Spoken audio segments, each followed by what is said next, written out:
حضرت صاحب کے پاس روز آ کے کہتا ہوں حضور بچیوں کے لیے دعا کرے اللہ کوئی اسباب پیدا کر دے. ایک بچی کی شادی کا خرچہ 1000 دینار ہے اور میں غریب ہوں. حضرت صاحب دعا کر دیتے. خانقاہ شریف کے تھوڑے ہی فاصلے پر حضرت جہاں بیٹھ کے مریدوں کی تربیت کرتے تھے اس سے تھوڑا ہی فاصلے پر نا ایک عیسائی رہتا تھا, بڑا مالدار تھا, بڑی سارے اونٹ گائیں بھیڑ بکریاں رکھی ہوئی تھی اور حضرت شرف الدین رحمت اللہ علیہ کی بڑی مخالفت کرتا تھا.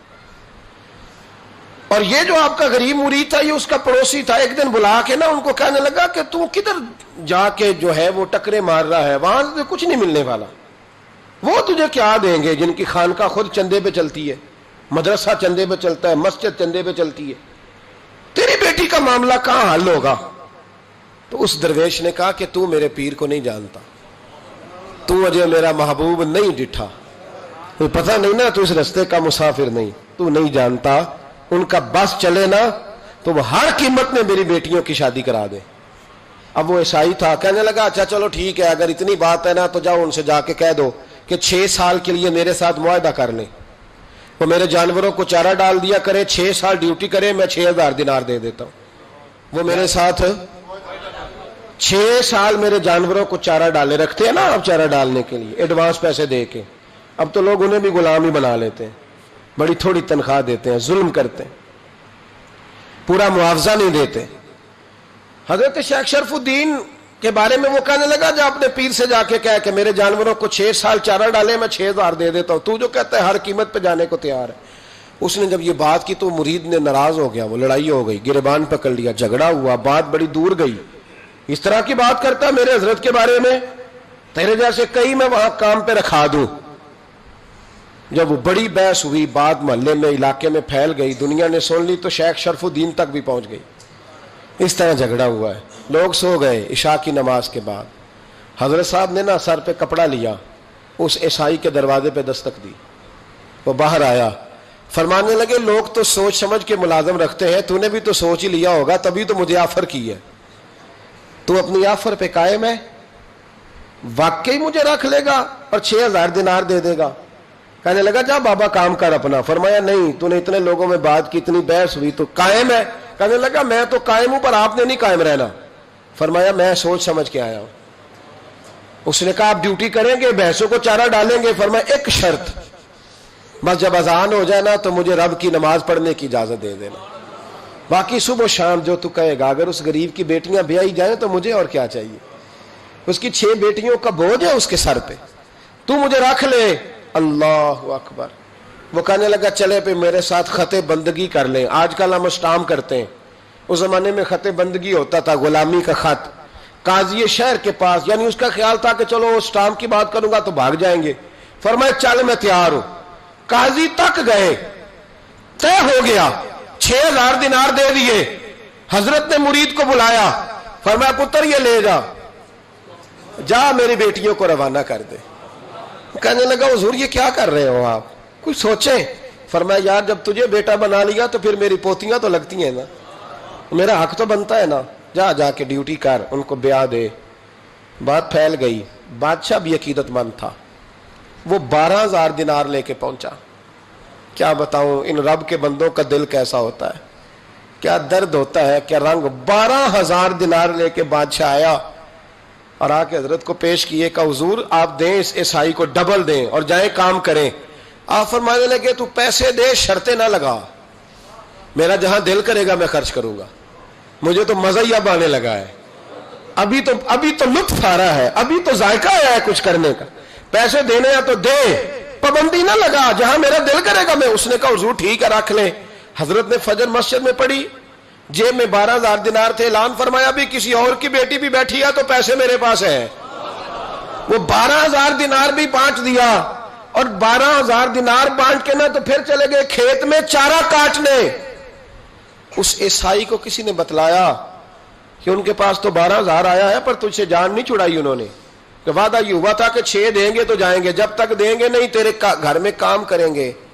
وہ نا چارہ کاٹ رہے تھے. حضرت صاحب تو وہاں پہنچ گیا, دور جا کے کھڑا ہو گیا, کہنے لگا بابا پہلے تو میں نے مسلمانوں کے اخلاق سنے تھے, اب تو میں نے دیکھ بھی لیے, پر یہ بتا جب 12000 آیا تھا جان کیوں نہیں چھڑائی؟ تو حضرت چارہ کاٹتے کاٹتے رو پڑے، فرمانے لگے تو نہیں نہ جانتا یہ بیٹیاں سانجی ہوتی ہیں، پتہ نہیں نا؟ میرے رسول پاک نے تو حاتم تائی کی بیٹی کے سر پہ کپڑا رکھ کے کہا تھا بیٹیاں برابر ہوتی ہیں، تو یہ نہیں پتا جب اس کی 6 بیٹیوں کی شادی ہوئی ہے میرے اندر روحانیت کتنی بڑی ہے۔ فرمایا پھر 12,000 آیا ہے تو 2-4 بچیاں پھر گئی ہیں، تو یہ نہیں پتا میں اندر سے راضی کتنا ہوں، میں تیری نوکری کرتا رہوں گا، پتہ نہیں اللہ کتنی بیٹیوں کو بیاہ دے گا۔ اتنا رویا وہ عیسائی کے پیروں میں بیٹھ گیا، کہنے لگا بابا میں نے تیری مخالفت کی ہے پر تیرے قریب آ کے پتہ چلا ہے کہ تم بہت اونچے اخلاق کا مالک ہے، اور اگر تیرا یہ مقام ہے تو تجھے اخلاق سکھانے والے محمد عربی کی شان کتنی ہوگی، رسول اللہ کا انداز۔ تو اس طرح کر مجھے کلمہ پڑھا، تو مجھے کلمہ پڑھا۔ کہا بابا پہلے تو میرے جانوروں کو چارہ ڈالتا تھا، اب جتنے لوگ تیری خانقاہ میں آئیں گے نا میں ان کے جوتے سیدھے کیا کروں گا، میں نوکری کروں گا، میں ڈیو۔ ہمارے بزرگوں نے نا اونچا اٹھ کے، اونچا دیکھے نا حضرت عمر فاروق رضی اللہ تعالی عنہ، وجہ کس کا نام ہے؟ اپنے تکبر میں رہنا، اپنی انا کے بت میں بند رہنے کا نام روب اور دبدبا ہے۔ حضرت عمر رات کو گلی سے گزر رہے تو مدینے کے بالکل اینڈ پہ ایک شخص کو دیکھا، اس نے خیمہ لگایا ہے اور اندر کسی عورت کے ہائے ہائے کرنے کی آواز۔ عمر دوڑے گئے، کیا بات ہے؟ کہنے لگا بڑی دور سے امیر المومنین کو ملنے آیا اور رات ہو گئی تھی تو یہاں بیٹھ گیا ہوں، سویرے جاؤں گا۔ معاملہ کیا ہے؟ ہائے ہائے کیا ہے؟ کہنے لگا میری بیوی کے پیٹ میں بچہ ہے، شاید ولادت کا وقت آ گیا ہے۔ جناب عمر رضی اللہ تعالیٰ عنہ کہنے لگے روتے کیوں؟ حضور پردیس ہے، اس کے پاس عورت کوئی نہیں۔ حضرت عمر کے چہرے پہ نقاب ہے، دوڑے گئے اپنے گھر کے دروازے پر کھڑے ہو کے اپنی زوجہ حضرت ام کلثوم کو کہنے لگے ام کلثوم یہ خاتون اول ہے، یہ صرف ادھر نہیں جائے گی ساتھ کہ اب انٹرنیشنل دورہ ہے، ورلڈ ٹور ہے تو ساتھ جائے گی۔ کہا خاتون اول ام کلثوم، جی حضور۔ فرمایا کوئی نیکی کمانے کا پروگرام ہے؟ تو کہا جناب میرا ہر وقت ہی پروگرام ہوتا ہے، آپ حکم کریں۔ کہنے لگے ولادت کے وقت عورت کو جن چیزوں کی ضرورت ہوتی ہے ذرا ساتھ لے لو، چنے لے لیے، گڑ لے لیا، گھی لے لیا، پتیلی لے لی، گلاس لے لیا، برتن لے لیے۔ حضرت عمر نے گھوڑے پہ بٹھایا، اب کرنا کیا ہے؟ تو وہ کہنے لگی آپ یہاں نا آگ جلائیں امیر المومنین، تو آپ نا چنے اور گڑ ڈالیں اور ایک چیز جو ولادت کے وقت پکائی جاتی ہے وہ پکائیں، میں اندر جاتی ہوں۔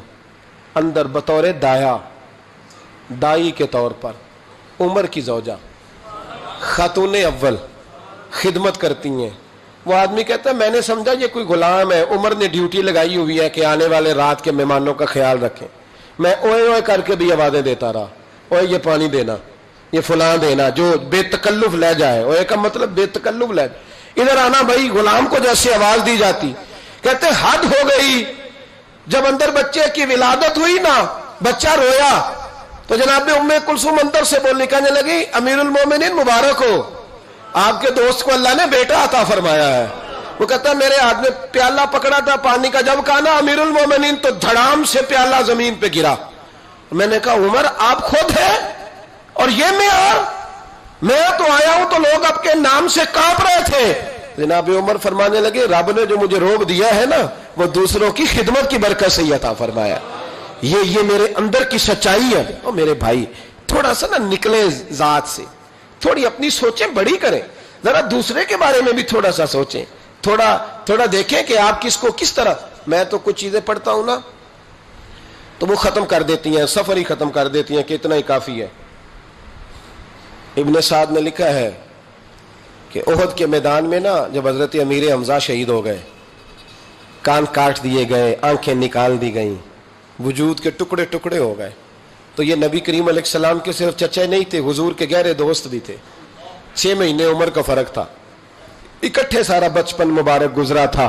میرے رسول کریم علیہ السلام کے چچا جب اس طرح شہید کیے گئے نا تو حضرت صفیہ حضرت امیر حمزہ کی سگی بہن دور سے دیکھنے کے لیے دوڑی، تو نبی کریم نے حضرت زبیر سے کہا ان کے بیٹے سے، فرمایا یہ بہن ہے، اس سے دیکھا نہیں جائے گا، یہ نصیبوں والیاں نہیں دیکھ سکتی اپنے بھائیوں کی تکلیف، تو تو جا کے نا اسے روک دے، کسی طریقے سے ماں کو منا۔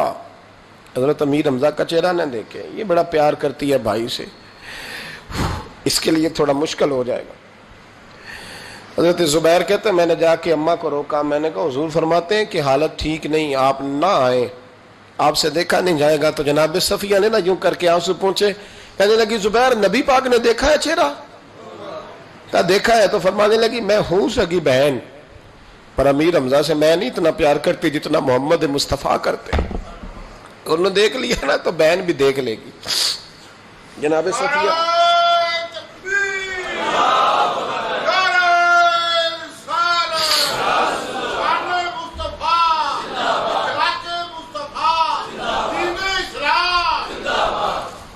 حضرت جناب صفیہ رضی اللہ تعالیٰ نہ قریب آئیں، چہرہ دیکھا، کھول کے روئیں۔ بڑی غربت تھی اسلام پر، بڑی غربت تھی۔ کفن کے لیے بھی کپڑا موجود نہیں تھا، کفن کے لیے۔ جناب صفیہ واپس گئی خیمے میں تو 2 چادریں لائیں، حضور کی بارگاہ میں عرض کرنے لگی کہ میرے بھائی کا نا وجود کٹ گیا ہے، 2 چادروں میں کفن دینا، ایک ذرا نیچے بچانا، ایک ذرا اوپر ڈالنا، 2 چادروں میں۔ اللہ کے محبوب کفن دینے لگے تو حضرت سہیل ایک صحابی تھے، وہ بھی ساتھ، ان کا بھی وجود کٹا ہوا تھا۔ تو محبوب نہ واپس آ گئے۔ جناب صفیہ کہنے لگی کیا ہوا؟ کہ میرا حوصلہ نہیں پڑتا کہ چچا کو کفن دے دوں اور دوسرا غریب ایسے ہی پڑا رہے، یہاں نفسا نفسی پڑی نہیں، کون اٹھ کے سوچتا اتنا ذات سے اوپر کا چچا کو کفن دے دوں اور وہ پڑا رہے۔ حضرت صفیہ کہنے لگی اجازت ہے، ایک چادر ان کو دے دیں، ایک میرے بھائی کو دے دیں۔ نبی کریم علیہ السلام نے چادریں کھولی تو ایک لمبی تھی ایک چھوٹی تھی۔ کہا صفیہ اب میں کیا کروں؟ یعنی وہاں جب میت پڑی ہے، جنازہ پڑا ہے، شہادت ہو گئی ہے، وہاں بھی قربانی کا یہ جذبہ، اب میں کیا کروں؟ اب کیا ہوا؟ فرمایا اگر میں بڑی چادر چچا کو دوں تو یہ بھی میرا دل نہیں کرتا کہ میں ان کو بڑی دے دوں اور دوسرے غریب کو چھوٹی دے دوں، اب کیا کریں؟ تو حضرت زبیر بن عوام کہنے لگے مجھے آپ دونوں کا پتہ ہے، اگر آپ کہیں تو میں قرآن اندازی کر دوں۔ یعنی اس وقت جب آنسو بہ رہے ہیں، تڑپ ہے، پھر بھی اتنا حوصلہ نہیں کہ اپنے چچا کو، اپنے بھائی کو تو ڈھانپ دیا جائے اور دوسرے کی میت پڑی رہے۔ یہ وہ اخلاق ہے جو محمد عربی نے ہمیں سکھایا ہے، یہ رسول رحمت نے سکھایا ہے، امام الانبیاء نے سکھایا ہے، حبیب کبریا علیہ السلام نے سکھایا ہے۔ قرآن دازی کی گئی تو بڑی چادر حضرت سہیل کے نام نکل آئی، چھوٹی حضرت امیر حمزہ کے نام نکلی۔ میرے رسول کریم نے جب چادر ان کے اوپر